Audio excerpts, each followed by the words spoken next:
Welcome to Limitless, the Blind Beginnings podcast where seeing things differently inspires limitless possibilities. This podcast is being brought to you by Blind Beginnings, an organization based in Vancouver, Canada, that supports children and youth who are blind or partially sighted, along with their families. Limitless was created in order to inform, educate, entertain, and share stories from within the blind and partially sighted community, in order to show the world that the opportunities for those who are blind or partially sighted are truly limitless. And now, it is my pleasure to introduce you to your host, the Executive Director and Founder of Blind Beginnings, Shawn Marcellet. Welcome back to Limitless, the Blind Beginnings podcast. I'm your host, Shawn Marcellet, and I am very excited for today's episode. We have a really special guest joining us who has some really cool jobs that I'm excited to learn more about. But before I introduce our guest, I'm going to introduce my co-host today, Clement. Welcome back to the podcast. Thanks, Shawn. It's great to be back. Yeah. So you're kind of excited about today's guest. Do you want to introduce him? Well, sure. So I've known our guest for, oh God, how many years is it now? Probably over 10. Over 10, something like that. And we lost touch for a while, but thankfully we recently reconnected. And so our guest today is a cool dude by the name of Brandon Cole, who is, among other things, a video games accessibility consultant, a voice actor, and a couple of other things. So what did you? Award-winning accessibility consultant. I apologize. That is important. That's all right. And a voice actor and a blind, totally blind, audio description narrator, and an all-around very nice guy. So thanks for coming on the show, Brandon. Well, thank you. I couldn't have done the introduction better myself, except for the award-winning part. No, it's all good, though. I appreciate it. It's good to be here, and I'm excited to talk about this stuff because This is what I feel like talking about this stuff is half of my actual job. So it's good times. Can you tell us a little bit about your vision? Have you always been blind? Are you totally blind? I am totally blind and have always been totally blind. At least, I mean, that's technically that's the easy answer. From what I understand, I wasn't blind for the first 2 months of my existence. Okay. My mother tells me that when I was a very, very tiny, tiny little thing, I focused on her face one time that she remembers.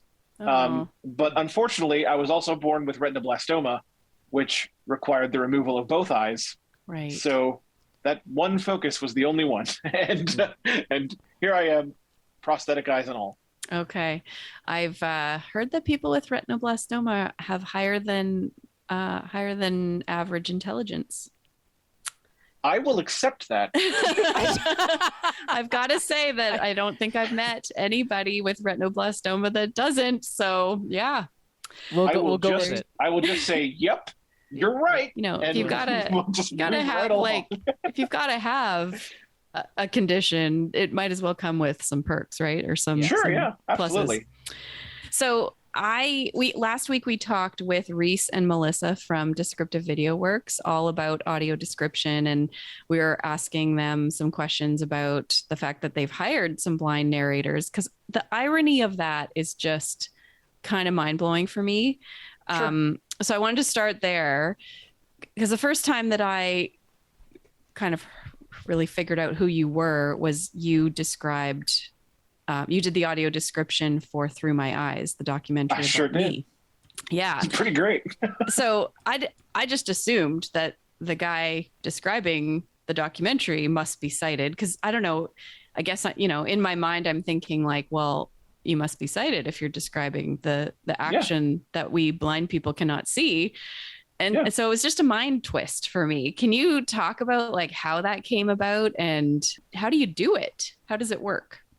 So it's actually kind of interesting how this came to be. So the reason that this happened, the reason that I got any work at all as an audio description narrator is kind of a crossover between that and my other job, which is working in video games. So what happened was, Reese and Melissa heard of me through my work and the people that I follow, and they kind of paid attention to the work that I was doing, because Descriptive Video Works is very interested in breaking into the field of video games, because the general consensus is that all content should be described, or that the blind should have access to all content, no matter what it is. Yeah. So breaking into video games is part of that. Plus, they got Descriptive Video Works is owned now by Keyword Studios, who already has their paws in the video game industry anyway. So they were looking for someone to talk to just about video games. And they found me because I'm already doing this work in this space and I'm a blind person. So they reached out to me, and we had a discussion just kind of in general, like, what do you think audio description could do in the gaming space? That kind of discussion. And based on that discussion and the fact that I will fully admit that I did this, I very subtly hinted that I really enjoy audio description, and man, I think I have the voice for narrating it. Wouldn't it be cool if I could wouldn't it be cool if I could narrate some audio description? And so I guess that I was telling the truth, according to them. And so they actually invited me first to do a narration for a couple of audio described game trailers that they were doing. Cool. And that was my first foray into narration for audio description. So I did the game trailers for a game called Ubisoft's Rainbow Six Extraction. So that is, if you listen to audio description on those trailers, that's me. You did a great job on that one, by the way. Just saying. Thank you. I got complimented on those. I got complimented on those specifically because of how fast they are. Yeah. Very, very specifically because all the trailers for that game are very high action, because it is an action game. And so there's just no break. There's just none. There's little tiny spaces where there's bits of dialogue to fill out the story, but that's a trailer, and that means it's mostly focused on showing the viewer the best parts, the action parts of the game. And so there's almost no breaks in that trailer, and I had to really, really nail that thing. But yeah, I appreciate that. I'm glad that you liked it. But yeah, it really was a crossover of both of the things. Well, now both of the things, because it wasn't a thing until it happened. But it really was the field of audio description meeting the work that I do in games. So okay, yeah, that's how it happened. So how do you actually? I know because I learned all about it last week, that a writer actually writes your script for you. Yes. I'm right. assuming you're a JAWS user. Talk us through kind of the mechanics of how you actually record the script. Yeah. So basically what happens is I get the script usually about a day beforehand, because it has to go through approvals and things like that. So there's not much time between when I get the script and when I have to record it. And typically what I'll do is I'll read it first to get an idea of what I'm in for. How long the lines are, because that does matter. How long the lines are, how fast paced it is, I'll get an idea of that first. Then on recording day, during whenever the appropriate time is, I will jump into we use an online recording studio site, basically, that connects you via a very high quality voice system. I'm talking extremely high quality, higher quality than your Discords or your Zooms. It's very, very high quality voice system, and we use that to record remotely with a sound engineer who is monitoring your recording, making sure your times are correct, and all that fun stuff. And for my part, what I've typically been doing is I actually have a Braille display, and I've been using that to read the script as I record it, because I just find that I connect with the script a lot better if I'm not trying to dictate from a screen reader and what the screen reader is trying to say. Yeah. I do a lot better of a job if I'm reading it in Braille first or during the act of recording it. So that's my process. And then they take that giant recording and they cut everything into little tiny pieces, as long as I've made the appropriate times. So there's usually 1 to 3 takes per line, I would say. Okay. And then they take the takes they like the best and they put them together, and they actually do this in real time to make sure that the timing is correct. They will put your takes that they like in the content in real time and see how it sounds. Oh, okay. So I got to hear a little bit of that too. Right. So yeah, it's that's basically it. That's basically the Like process. a virtual, like you're in the sound booth with your engineer. Yeah, kind of. Virtually. You might as well be. Yeah. Yeah, It's you very are high you are quality, you so- are in the studio. It's just that instead of a physical space, you're sharing it over the web and a voice connection. Yeah, right? yeah. Exactly. Yep. Yeah, that's super cool. Okay, so I have to. This is really funny, but my husband doesn't normally listen to the podcast, and I was telling him earlier today that I was going to be talking to this guy who does, accessibility consulting for video games, and I'm like, that's kind of a specific audience. And he's like, I'm going to listen to that episode. So I think Yes. Yes. You finally hooked him. we've got some That's people right. that are going to We be got 'em. interested in this. So Yes. I'm going to sit back a little bit. I mean, I'll pipe in with some questions, but this is really Clement's forte more than mine. So take it away, I Clement. know. Yeah, he knows this very well. I mean, so Yep. obviously, I've kept track with the stuff that you've worked on and the really kind of prominent announcements that have come out in the last few years. Even before that, when you and I had, shared space over a tiny little website where we just Yep. uploaded things as roughly as we could. I still have every single one of those, by the way. You still have every one of those. Yep. Before we get into the discussion a bit, I'm going to give credit to Brandon for being the person who introduced me to Rock Band and the fact that it was possible to play it. Yes. So, Shawn, the reason I had That's got you hooked on cool. Rock Band is because of Yes. this guy. Oh, that's so cool. We all connect. Yes. We all connect. And so this is it Connect with a K or No, it's not. No, It is okay. definitely not. We don't like that connect. We don't. We don't. I agree. But so getting into that, I think one thing that Brandon, you taught me early on when we first became friends was the fact that it wasn't just all limited to one genre of game we could play. Because I was big into fighting games. I still am. But that was mostly Same. because when I was younger, among my family, that was kind of the expected trend for me because obviously being unable to see, you can't run around an open world, so fighting games were the easiest to go with.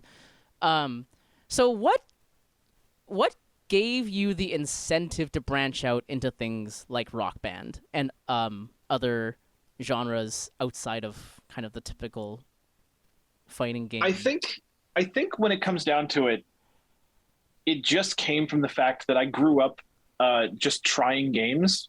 Okay. Because we had, at least to some degree, we had most of the consoles at the time I was growing up. We had Right. Nintendo, we had Super Nintendo, we had N64. Although the Nintendo and the Super Nintendo were not mine; they were my brother's, but I stole them anyway. So That but, is a familiar story from me as well. sure. But yeah, like I just grew up trying games because, I tell the story a lot, but the story of the prank that my brother played on me when I was a kid, that spawned in me the desire to beat a game without his help. You have to tell. Um, I know what yeah. it is because I must Yeah. tell the story. Okay, Yes. I'll tell the story. what did he do? Okay. Wasn't very When I nice, was a- by the way. When I was a young pup, about 6 years old, my brother comes up to me. He's much older than me. He's 6 years older than me total. So he's twice my age at this point. He comes up to me and says, "Hey, you want to play Mario Brothers?" And at the time, I hadn't had my video game awakening yet. So my response was basically, even as a 6-year-old, I was like, "Wait, How? but that's a video game. Like the word Yeah. video is in that. How Yeah. can I play that? I can't see video." And I actually don't remember to this day how he actually convinced me to do it. But he did somehow. So we went into the room where our Nintendo was located. He hands me a controller, fires up the game, and before you know it, I'm collecting coins, extra lives. I'm saving princesses. I'm jumping on enemies. I'm breaking bricks. I'm defeating bosses. It's amazing. I'm having a revelatory experience. And somehow, on my very first try, I beat the whole game. The whole game, And then not just like the one whole game. level. The whole Oh game. no, the whole game. game. Okay. And then, as the really quite good, even for its time, end game music is playing in Mario Brothers, he reveals the punchline. Punchline was, of course, that he had handed me the very unplugged second player controller while he played the entire game. Oh.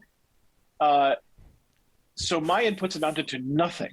Yeah. Fatality. So fatality, yes. At That the was time, your I was first utterly time. crushed. That was your first Yep. time, and you believed that you beat the whole game.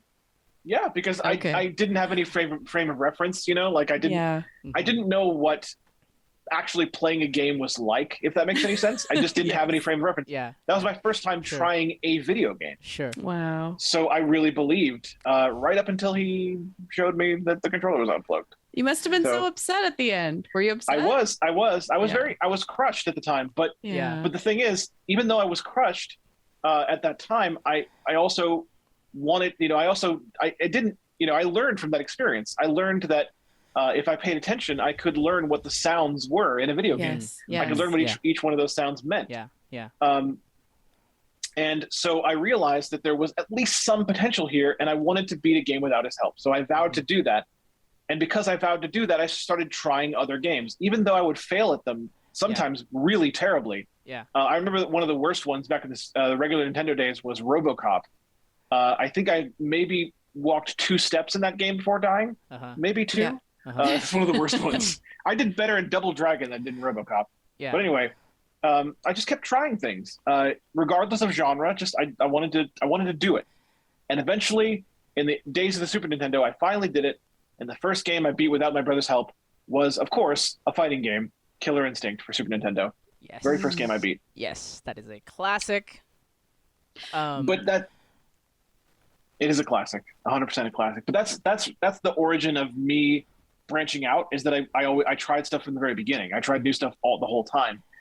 The origin of Rock Band probably came from, honestly, the idea for me to try Rock Band came from me playing Parappa before Rock Band. Oh, you played Parappa. Okay. So Parappa the Rapper was one of the games that was on those PlayStation demo discs a lot. Yes. That came with the PlayStation Underground magazine, and we got those.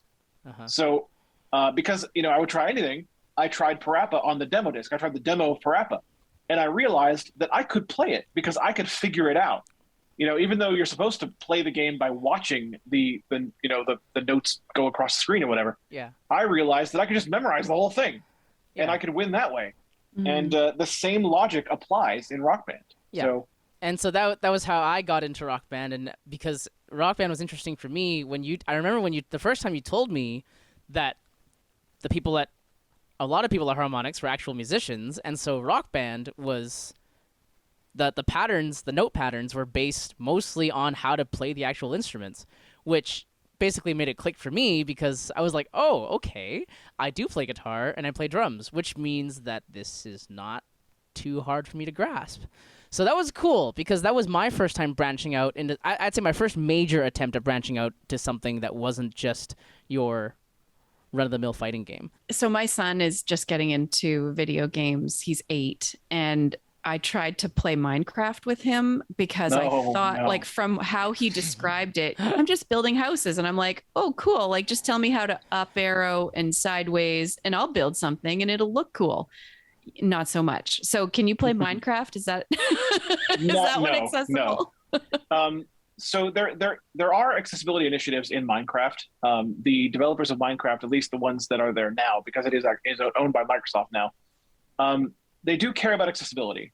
There are some things that exist in Minecraft. For instance, Minecraft does have narration via text-to-speach now. But what is there is good for some people, but it's not enough for a totally blind person to play it. To play the game, yeah. Mm-hmm. Yeah, it's not enough for that. And sadly, that's the case in a scary amount of games. Yeah. Okay. Yeah. Yeah. It's crazy how much that happens. Yeah, I mean, and especially now with accessibility becoming more in the mainstream eye, it is hilarious how many games are like, yeah, you have enough accessibility for some things, but you just needed something else that wasn't quite there. I tell you what, the one that hurt me the most, I think, was Spider-Man Miles Morales. Oh yeah, because it is so close. Yeah, it is so achingly, terrifyingly close to being blind accessible. Yeah. Because there is a Navisys in that game, and it almost works well. And you know what? And you know what? Ghost of Tsushima is actually the same way. At least for me. The problem with that one though is you don't get it right away. Yes, you have to get through the prologue, and I did get through it, and I have the Navisys now, but it's like you said, good. it's there, but it's just not. It's missing that little something. It's a little, yeah. Mm-hmm. So are there games you could play with a sighted friend and just they could provide a little bit more verbal description and it would be accessible, or is it kind of all or nothing? There are solutions to those things. So I, of course, I try to go all the way. I try to advocate for making games accessible in the first place. But for now, yes, solutions like that exist. There's a game that just recently came out called Horizon Forbidden West. It is the sequel to a game. So unfortunately, the first game in the series doesn't have this feature. But Horizon Forbidden West has a built-in co-pilot feature where you can take two controllers and assign different functionality to each controller. So you can have the sighted person that's with you could take care of all the movement and walking around this giant world that you have to do. Right. And you could take care of the aiming and the shooting and the combat. Uh-huh. Yeah. Okay. That's cool. Yeah, and that's a great start, to things that could potentially lead to more. At least this gives us potential to play more games, in more of a capacity than we used to be able to, right? Yeah. Yeah. I mean, that's not even to talk about the stuff that I've worked on plus the stuff that's coming that we've heard some things about. There's some good things coming up in the future too. And that you're not allowed to talk about, right? Well, I can talk about the some things. Like for instance, we just recently got a big reveal of the accessibility features in God of War Ragnarok. Yes. And that's got to be mentioned, especially because I have received confirmation about this. By the way, the features that exist for the blind in God of War Ragnarok, of which there appear to be several. Okay. Were directly inspired by my work on The Last of Us 2. Okay, well, we'll get to that in a second. I'm sure we will. why don't you? Because I really want to have that conversation because The Last of Us 2 was awesome. I never got to beating it because the story kind of didn't. I kind of fell off the rails on that one, but I loved it. From a gameplay perspective, it was awesome. Yeah, is that the one you got an award for? Is that your award? That's the award-winning one. Yes. Okay. Yes. Nice. But before we get there, why don't you tell us about how your kind of the web presence started? We already mentioned a little bit about the website. Do you want to talk a little bit more about that? Yeah. So actually, the website is the origin of everything, essentially, because my website became my website brandoncole.net, very original, I know. So after several years, for a while, it was mostly a lot of silliness. There was some really, really stream of consciousness, hilarious. They were funny, but they were very, very childish. Yes. Stories that I wrote that were up there, and it was just me being a weirdo. And then I kind of moved from there to wanting to provide something for the blind community. So the goal of the website has transitioned 3 times. Mm-hmm. The first time, when the site was created, it was just me. It was just me being my weird, crazy self because I've always had a sense of humor. Yeah. It has morphed. It has changed into different things over the years, but it's always been there. You had a sense of humor since when? I know, it's crazy. What? I know. But I know who to thunk it. So it went from just that into me wanting to provide something for the blind community. So what I turned it into was a place where the blind could find out what games were playable for them. Yes. This is before the time when I worked on games. This is just what games you could muddle your way through, even if they're not designed to be accessible to us. Here's how you do that. Yeah. And we did that, and this is where Clement came in. We did that through providing samples of the blind person playing different games. Like videos, like recordings? They were audio. They were actually audio only samples of gameplay. Usually, not always, but usually with commentary added in, so you had some idea of what the blind person was doing to work around this game to play it. So that's what my site became for a while. And then it transitioned again into a blog where I started to write about games and started writing about my opinions on games and how I felt that games could be made accessible. How this game or that game could be accessible if only they did this. And that is the version of the website that got noticed by some people in the industry, including Brian Schmidt, who was part of a panel on mobile accessible gaming. He then invited me in 2014 to the Game Developers Conference, GDC, to speak on the panel as the gamer perspective. That's all it was back then. I was just a gamer. So I was the gamer perspective on this panel about mobile game accessibility. And on that, one of the moderators of that panel was Ian Hamilton, who a lot of you in the accessibility community, if you're familiar with the accessibility in games community, will know that Ian Hamilton is probably the greatest accessibility advocate of all time, in that he is a huge advocate for every disability type. Yeah. And he does a tremendous job. Yes. He will throw things at developers that they just don't even see coming. Like he will be like, actually, it would benefit you to make your game accessible because here is a spreadsheet that shows you exactly all the reasons. He's that kind of guy. Yeah, that's super cool. That's super cool.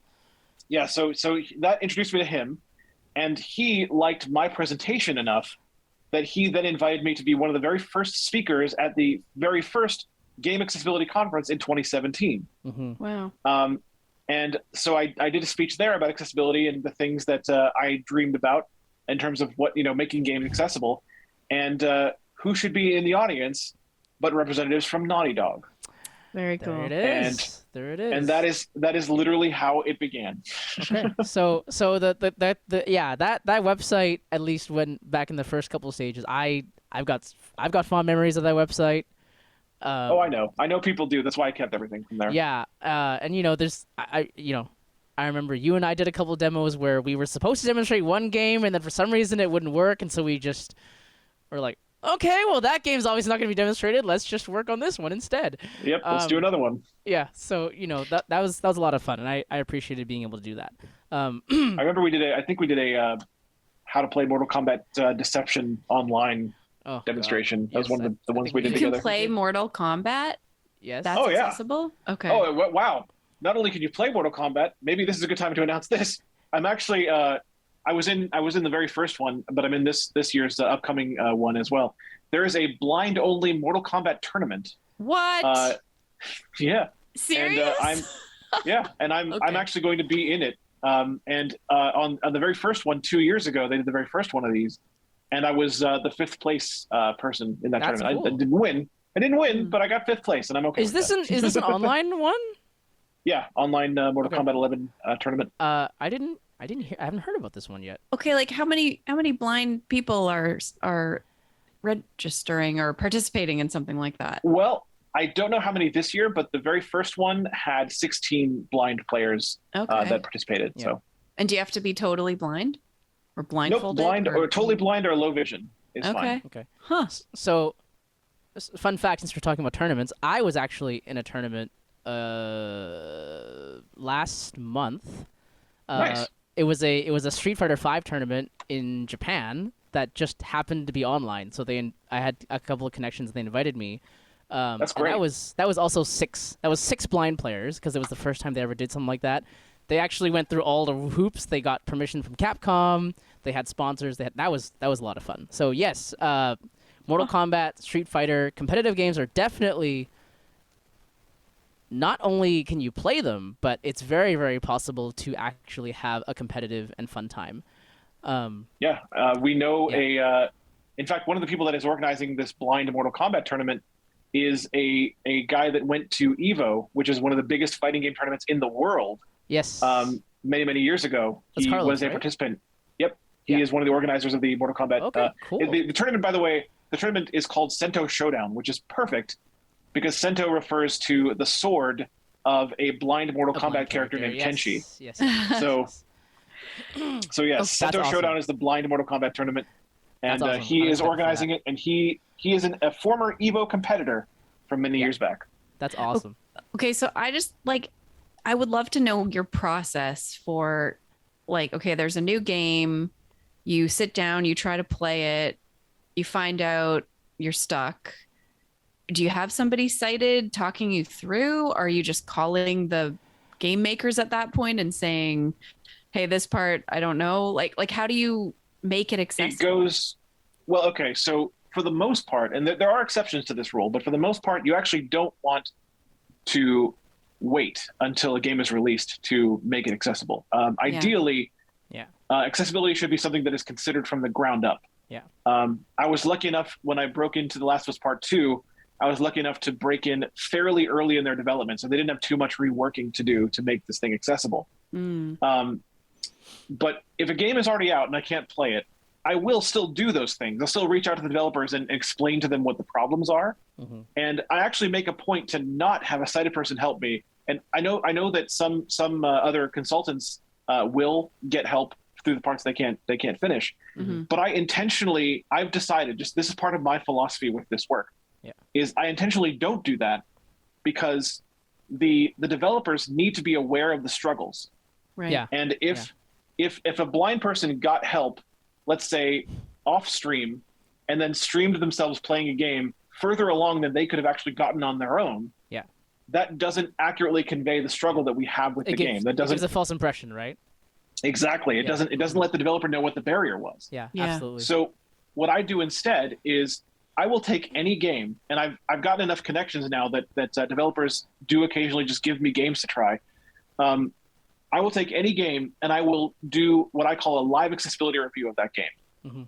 And that will literally be, those videos can be only 20 minutes long, or they can be 4 hours long. It literally depends on how accessible the game is. Yeah. If I can't do anything in the game, then it'll be me trying the game, and I'll do it live. I do it on the live stream a lot of the time. Right. So I'll try the game live, and then let's just say I can't do anything at all in it. Like the menu doesn't work. It's not blind friendly. Everything. Yeah. What we'll do then is we'll stop and we'll just talk about it. We'll say, okay, here are the things that were good. Maybe the audio design, maybe the menu didn't work very well, but the audio design of the menu was good, and there were different sound effects for different menu areas or something. Maybe that was in the good column. So we'll say what was good, and then we'll say what needs improvement, and sometimes it is a lot. Yeah. And then what I'll typically do is after that video is done, after that live stream is done, I will contact the developer, usually reaching kind of back channeling through the contact that I got the game from, and send them the video along with a little write-up of what I think could be done. And I do this knowing that it is very unlikely they will fix this game. Yeah. Right. I do it expecting them and hoping that they will, in fact, learn from that and take it into the next game that they make. Oh, I love that. So I really like that approach because it kind of resonates with something that I believe too, is that sometimes when you advocate, I think we expect too many results right away. Yeah. And that's not just for gaming. You know this. Shawn knows this. But like as blind people, when we advocate, I find sometimes we get a little impatient, and when someone doesn't do what we expect right away, we kind of go, "Man, what is wrong with these people?" But I love your philosophy of reaching out anyway, whether they do something or not. And sometimes that the chances are that they probably won't. But just the very act of reaching out and telling them that, hey, there's actually somebody who's still interested, that itself is something that actually also has a lot of value in that.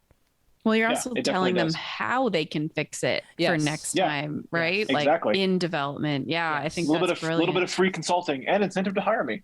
Yeah.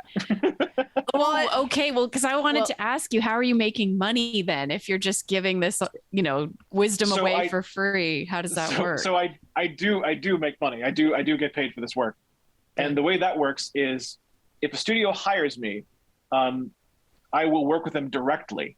I've gone, when I was working on The Last of Us 2, I was flown out to the studio several times. I went to LA to go to the studio. Cool. And while there, we would brainstorm about things that we maybe should do. I would test what they had done so far and, leave feedback, just give them direct feedback to every team that worked in the studio. Yeah. Every team that it was involved in accessibility in any way, from UI to gameplay design to combat, to audio. Every team was involved with accessibility design, and I gave them all feedback on every part of the game. Okay, and so I get paid for the hands-on experiences. Wow, what a cool job! That's awesome. I would love that job so much. Well, let's get into it then, because we've been talking about this for a long time. We've been leading up to it, but let's talk about The Last of Us Part 2. Let's talk about it. Let's talk about it. Let's talk about it, because I want to know, because having played it, most of it, I really want to know what the process was, because there were some things that I really liked, and there were a couple of things that I kind of went, that's an interesting decision. I wonder what those things are. Not because, basically just because the decisions that were made very, very, very carefully, Okay. and there are still there. And I will fully admit, I'll be the first to tell you, The Last of Us 2 is not perfect. Yeah, I'm aware of that. But I think the important thing to remember about The Last of Us 2, and again, every criticism is valid, but I think the important thing to remember with The Last of Us 2 is, as good as it was, as good as it is, Yes. it is still Naughty Dog's first ever attempt at blind accessibility. Yes, and you know what? So it only gets better from here. Exactly, and you know what? That's something I've always loved about your messaging as well when you make your content, is you always talk about how, it's not where we want it to be right now, but first steps and small steps are still important ones. And I appreciate Last of Us 2 was still a reminder. pretty big step. Yes, but it was a very, very, very big step. And you know what? For a first attempt from a studio who'd never done it before, it was fantastic. yeah, It was fantastic. Of course. Yeah, I agree absolutely. It wasn't perfect, but for what it was, you know what? It's pretty hard to beat, you know? But then we talk about some of the decisions that were made very carefully. Right. And this is where I like to bring up the invisibility while prone discussion. Okay. Well, tell us about the process then of just getting started on what was the first build you tested like? Like, was there any accessibility there at all? So that very, very specific question is one I can't answer. I can't talk about iterations. Oh, you can't talk about iterations. Okay.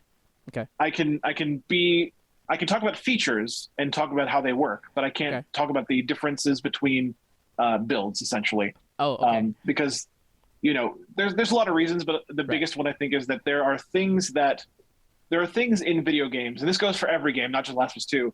There are things that don't make the cut, and we don't want anyone being like, well, why did you take this out? Yeah. Or hating the blind community because it wasn't accessible, so they took it out. Yeah, I mean, that would be bad. It's a lot of stuff like that. But okay, sure. But I can talk about the basic process. The process was essentially that I would come to the studio, and the first time I came to the studio, it was actually just to sell the team. I was actually there to sell the entire team on the idea of accessibility, to convince them to do this. Okay. And I knew in my mind, because this is just about the point where I decided this is what I want my career to be. I knew that in my mind, I was also selling myself to the team as the guy to make this happen. Yeah. So that was kind of the first entire meeting was just about that. Obviously I succeeded. But from then on, the process was basically, I would come to the studio. We would talk for a while first about what they had done so far. Yeah. I would test the things that they did. Yeah. I would provide my feedback on my testing experience, and they would also film it too. So people that weren't there at the time could still watch. They actually gameplay. filmed it. That's cool. Oh yeah, they recorded all of it. Okay. There's a little bit of the footage they showed off in the GAConf 2020 presentation that they did. Okay. So a little bit of that footage is in there if you want to hear me talking to the devs and stuff for a few minutes. Okay. So that's there. And then they'd go back to the drawing board and do it again. Sometimes with some things, they would actually do it live while I was still there, because I was only there for a couple days at a time. They would fly me into LA several times, but I was there for a couple days at a time. So they would actually fix something and say, okay, we think we fixed it. Check it now. And so, that's cool. We would do that. But ultimately it would be brainstorm, test, talk about it, give feedback, leave, let them work on the game a little bit more, let them build it out. Because obviously, they're still building the game. Yeah. This is the game itself in early production. It's not just accessibility they're building on. So let them build the game out a little more, come back, see what they've done, brainstorm again, talk about the new features they've added, test again, see what works, see what doesn't work, give them feedback on that, and repeat, over and over. That's the process. Yeah. Okay, so let's talk about some of those careful decisions then. You mentioned the invisibility while prone discussion, which I'm really curious about. Can you give us a bit of context on what that feature is for anybody who doesn't play the game? Of course. So invisibility while prone is a feature where the characters in The Last of Us 2 are capable of going prone to crawl under things, to take cover in tall grass. There's a lot of reasons you might go prone. So basically, going prone, of course, would mean to kind of go into a crawl position. And it was decided that when as a blind person, if you're playing the game, when you go prone, you're also invisible. So enemies can no longer see you, and you can more basically stealth through enemy areas better if you wanted to do that, if you wanted to play that way. You have many options when it comes to Last of Us 2. You can play whatever way you want. You can go run and go crazy, but if you want to do the stealth thing, invisibility while prone is how you do that. Yeah. Okay, wait a second. So that's only blind people are invisible? only the players? player. Like I mean, player. anyone can turn it on. It's a game feature that setting you can activate. you can turn on or off. oh. Okay. So it makes it easier. Sorry, Brandon, if you can correct me if I'm wrong on this one, but it makes it easier for blind people to move through an area stealthily, but it might also be a convenient way for someone to just kind of cruise through the game a little Cheat bit the more game. if they don't Right. want to, if they don't necessarily want to have to plan out a stealth route. Oh. Whether you're sighted or not. I was going more extreme. So Yeah. So I was the recipient of much feedback when Last of Us 2 was launched. Yeah, I've I am fully aware that there are videos online of sighted people turning on the invisibility feature yeah. and literally using it to make fun of the game. Yeah. Really? Because since you know, I kind of understand it. Yeah. From the perspective of someone who can see the things that are happening. Because yes, if you turn on invisibility while prone, it probably looks pretty silly. Yeah. You know, you can literally crawl right up to someone and they will not detect you. Yeah. And so I understand that. Uh-huh. But the reason I bring this up is to talk about the origins of that feature and why that feature exists and why I signed off on that feature. Yeah. Yeah. So tell us about that. So we were trying to figure out stealth. Mm-hmm. Stealth is challenging. Yeah. Because stealth means that you want to get through an area either without being spotted, or you want to stealthily kill your enemies so they literally can't spot you because they're all dead and they had never had any idea that you were even there. There in the first place. Yeah. Right. So we wanted to provide all those gameplay experiences. And one of the things that I try to do is I try to provide an experience that is as close to the developer's vision as I can. Right. Because I want the game itself to be preserved. I'm not actually trying to make an easy mode. Right. I'm just trying to provide the blind with a playable experience that mirrors the experience the developer wants the players to have as much as possible. Right. And part of The Last of Us 2's experience is to have the option of going stealth or going loud. Uh-huh. When we were developing this idea, there just wasn't enough bandwidth or time or resources to implement a system that would identify actual visible cover spots. So like in Last of Us 2, there's a lot of places you can hide if you're sighted and you don't have this invisibility feature on. Yeah. You can hide under cars. You can hide in the tall grass. You can hide behind the wall of a building. Mm-hmm. There's plenty of cover around the area because the game is meant to have, again, the stealth option. Yeah. But we just could not have, in the amount of time that we had, implemented a system that would identify every single one of those cover spots. Okay, gotcha. Because as it is, I don't know if you know this, Clement, but the waypoints that you use to get through the story of that game, those were not added in by a program.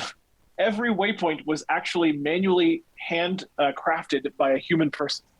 So I did not know that, but we were already crazy. doing a lot. That's crazy when you think about how many waypoints there are in the game. Yes. Right? Yes. Yeah. Okay. We were already doing a lot in that area. That makes a lot of sense. Okay. So this was the concession. Right.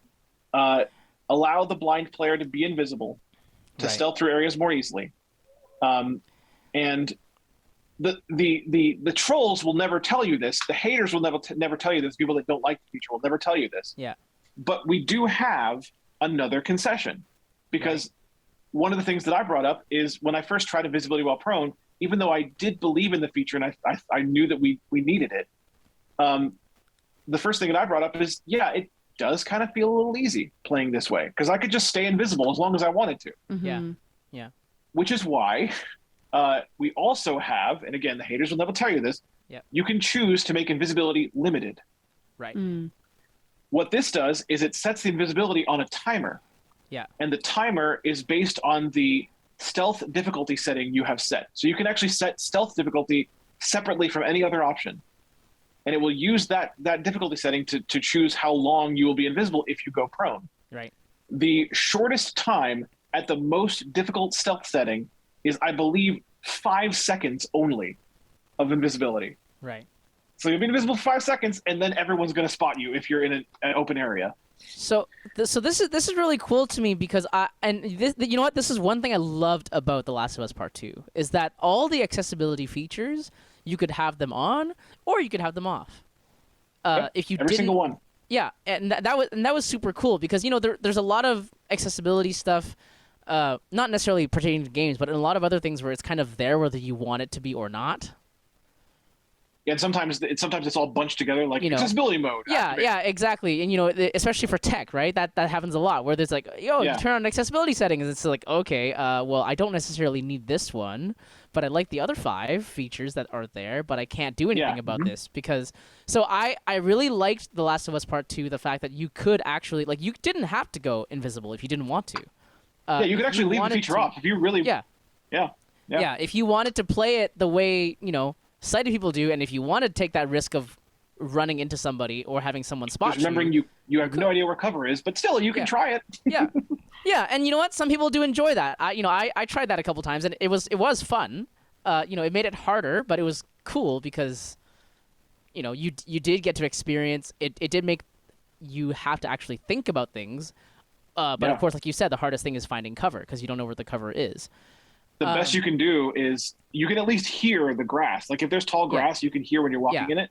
Yeah, so and that's easy enough to find. But yeah, exactly. So but just going back to something for a second, the Navisys is really interesting because you said that all the waypoints were hand programmed. Every waypoint was hand coded. Yep. That's cool. I did not know that. Yep. Do you have any idea how long that took? Months and months. I think it was being worked on up until the game went gold. Oh my gosh! Like there were areas in my last playtest. There were areas that were not done. Okay, so for those who don't know, why don't you talk about the Navisys feature? That's probably, I'd say, like the kind of the most obvious selling point. I think. Yeah. So the Navisys feature is a feature that is meant to allow the blind to successfully navigate through the story of the game. Basically, you press the L3 button, which is pressing in the left thumbstick a little bit. It acts as a button. And what it does is it plays a sound and turns the camera towards your next objective. But what it does in the background is it casts out a little waypoint. And so the waypoint is intended to, basically, you're going from waypoint to waypoint until you reach your ultimate objective, is the way that it works. Mm-hmm. It's a bunch of very small waypoints that lead you to one larger waypoint. So every waypoint will lead maybe to the next wall or to the next turn that you have to make. And then you reach that waypoint, you hear another sound that says you reached the waypoint. Then you press L3 again. It'll turn the camera appropriately again and cast out the next waypoint. You move forward, and then you repeat the process when you hear the second sound. And that's a very basic description of how you get through the story. Yeah. But I mean, there's more to it than that, obviously. Like, it'll also take you through puzzle areas. There is special scripting on Navisys that will help you complete the necessary puzzles that you must complete to continue the game. This could be seen as another concession. I understand that. People could argue, and I would respect the argument. People could argue that, okay, well, since the game takes you to the puzzles, then they're not puzzles, right? I understand. I do get it. But again, first attempt, and we didn't have enough time to change what a puzzle was. Yeah, sure. For the blind players, Sure. So because some of the puzzles involved picking the right things up, putting them in the right places, throwing them in through the right windows. Yeah. We just kind of had it scripted. So again, I really like this idea that there are some concessions that have to be made. I love this part of the process because I don't think a lot of blind people are aware of that. I think a lot of blind people will just kind of get hung up on the things that they wish were there but weren't. Yeah. And so I think this idea of context and understanding that, yeah, we wanted it to be accessible, but at the same time we wanted to preserve as much of the game as possible.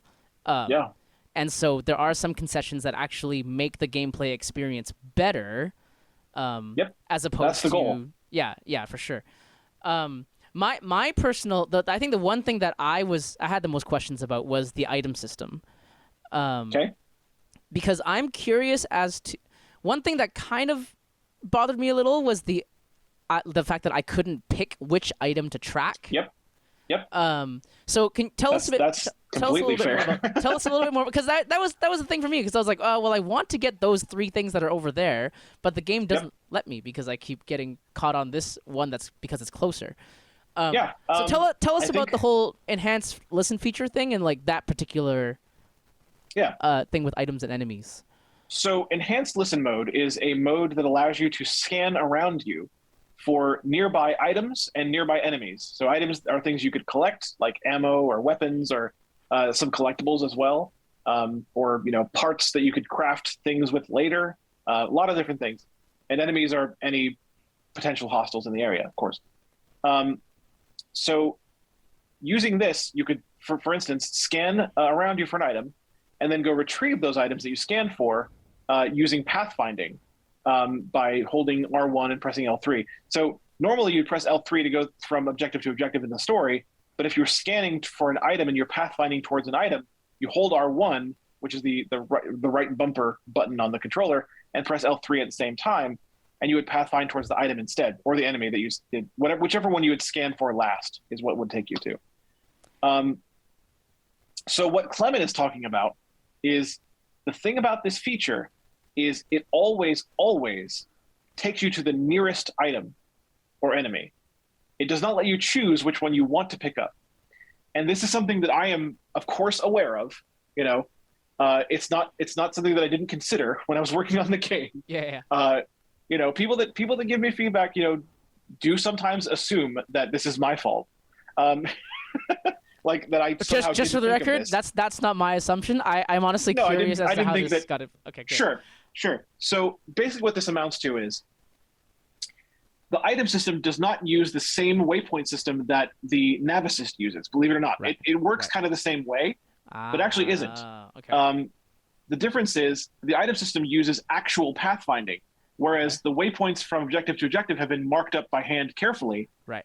Item system uses actual pathfinding because the thing is enemies can drop items too. Yes. Also, enemies can move. So yes. There's no one place that some items will be. There's no one place some enemies will be. Right. So we use actual pathfinding there. And honestly, I think what this really amounts to is this is the first version of that. Yeah. If you want the honest truth, I just think it's because this is the first version of that. And the way that would make sense for them to implement it into this version was it takes you to the closest one.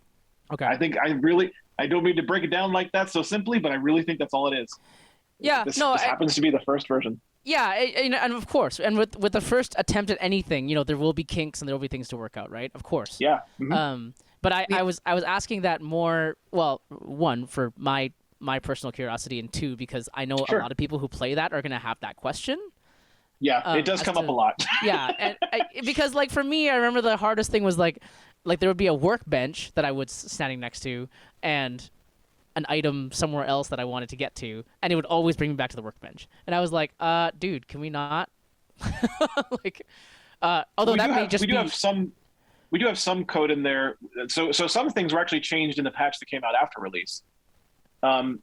We now have the ability to do a couple different things. It doesn't fix the problem, but it helps a little bit. Yeah. So now if you scan a workbench and you've interacted with the workbench already, it will be removed from the scan. So you won't go back to it unless you really want to. But again, if you want to, you kind of have to just find it based on the audio cue that says you're near something. Yeah. That's kind of what I was going to ask. Is like, how do you go back to it then? Because that was the. Well, I did play that. If you're close enough. If you're close, okay. So if you're close enough, you can still hear the workbenches do have a very specific audio cue when you're close to them. Yes. But you do have to be close to them. That's fair. If somebody wants to get started and they've never played a video game before and they're blind, is there a game you would recommend? Well, actually, I would honestly recommend some audio games first. Okay. Because audio games will introduce you to game concepts. Yes. That's true. Last of Us 2 is a very complex game for those who haven't played video games. You know what I mean? Yeah, I actually don't think it's a good starting point. that's true. It is very, very big. It is very well tutorialized. There are actually tutorial messages in the game written specifically for the blind, which is really awesome, by the way. I actually campaigned for that. It's really cool. Yeah, that was awesome. But I would recommend starting with some audio games, maybe some of the really good ones that have recently come out. Blind Drive, which is over for PC and iOS, is probably one of the best audio games ever made. Oh my god! In my humble opinion, it's very arcadey and over the top, but it's also brilliantly done. And the plot and dialogue are fantastic. Oh yeah, ridiculous but fantastic. Yes, absolutely. Oh my gosh. It's super well done. I'd recommend it to anyone. Also, I'd recommend The Veil, Shadow of the Crown. It's a good starting point for those who want to learn how to navigate based on audio cues and maybe a little bit of combat. Although I still think the combat's pretty easy in The Veil. I would agree. But that's why I say it's a good starting point, though. So I think those two games right now would be my biggest recommendations as a starting point, and then you kind of branch out from there. You find your audio RPGs maybe will be the next thing. A Hero's Call, Manamon 2, and you keep moving up. You keep you reach and if when you feel like you're ready for the challenge of a AAA experience and what that entails, then at that point I would say bring on The Last of Us 2, and if you ever need any help, I'll help you play it. So if people I want people to play it. Do you have information about that on your website? Sort of like how to get started and some tips for playing video games when you're blind? Well, kind of. So the focus of my website when I write things about games is reviews, which will discuss how we can play a game if we can play it. And general content about games, like, here's how I feel about narration. I've written a couple articles about VR and narration, things like that. So general articles like that. And then if you go further to my YouTube channel, I have hundreds of hours of footage of me playing various games. And when I play games that I upload to that channel, I will also describe how I play them. So that might help some people as well. Okay. I will admit that I don't really have like a basics guide. But if anyone who reaches out to me, I've had many people reach out to me and ask me this exact question: how do I get started in video games? And I will do my best to answer that question. If anyone who reaches out, I don't care how many times it happens, I will always do my best to answer the question. So. And how can they reach out to you? What's the best way? So many ways. But I actually can make it pretty easy though. I'm Super Blind Man almost everywhere. I'm Super Blind Man on YouTube. I'm Super Blind Man on Twitter. I'm Super Blind Man on Twitch, where you can watch me live if you like to watch me play video games live. Basically everywhere. BrandonCole.net is the website. You can email me, superblindman01@gmail.com. Send me an email. All those things. I'm very open to conversation. I love talking about this stuff, and I always enjoy bringing new gamers into the fold and introducing them to what they can do. Wow. Well, thank you. It's so cool that you found a job basically just doing what you love doing and what you're passionate about. I just think that's fantastic that it led to an actual paying job. How cool. And a really cool one, right? Multiple paying jobs. Yeah, that's amazing. Good for you. Thank you, Brandon, so much for joining us today. I've learned so much. I'm kind of excited. My husband and my son are both gamers, and I kind of feel a little left out, and looks like I don't have to be. So that's really cool. Not at all. You've been listening to Limitless, the Blind Beginnings podcast. If you have a question, a comment, a future topic request, please send us an email to limitless@blindbeginnings.ca. Please like, subscribe, leave us a rating, and join us next time. This podcast has been brought to you by Blind Beginnings, an organization based in Vancouver, Canada, that supports children and youth who are blind or partially sighted, along with their families. Music for this podcast is composed by Shawn Bishop and Clement Chow. Production and audio editing by Rob Minot. For more information about Blind Beginnings and the work it does to support children and youth who are blind and partially sighted, along with their families, visit us on the web at www.blindbeginnings.ca, and also remember to follow us on Facebook, Instagram, and Twitter. We thank you for joining us, and we look forward to seeing you next time.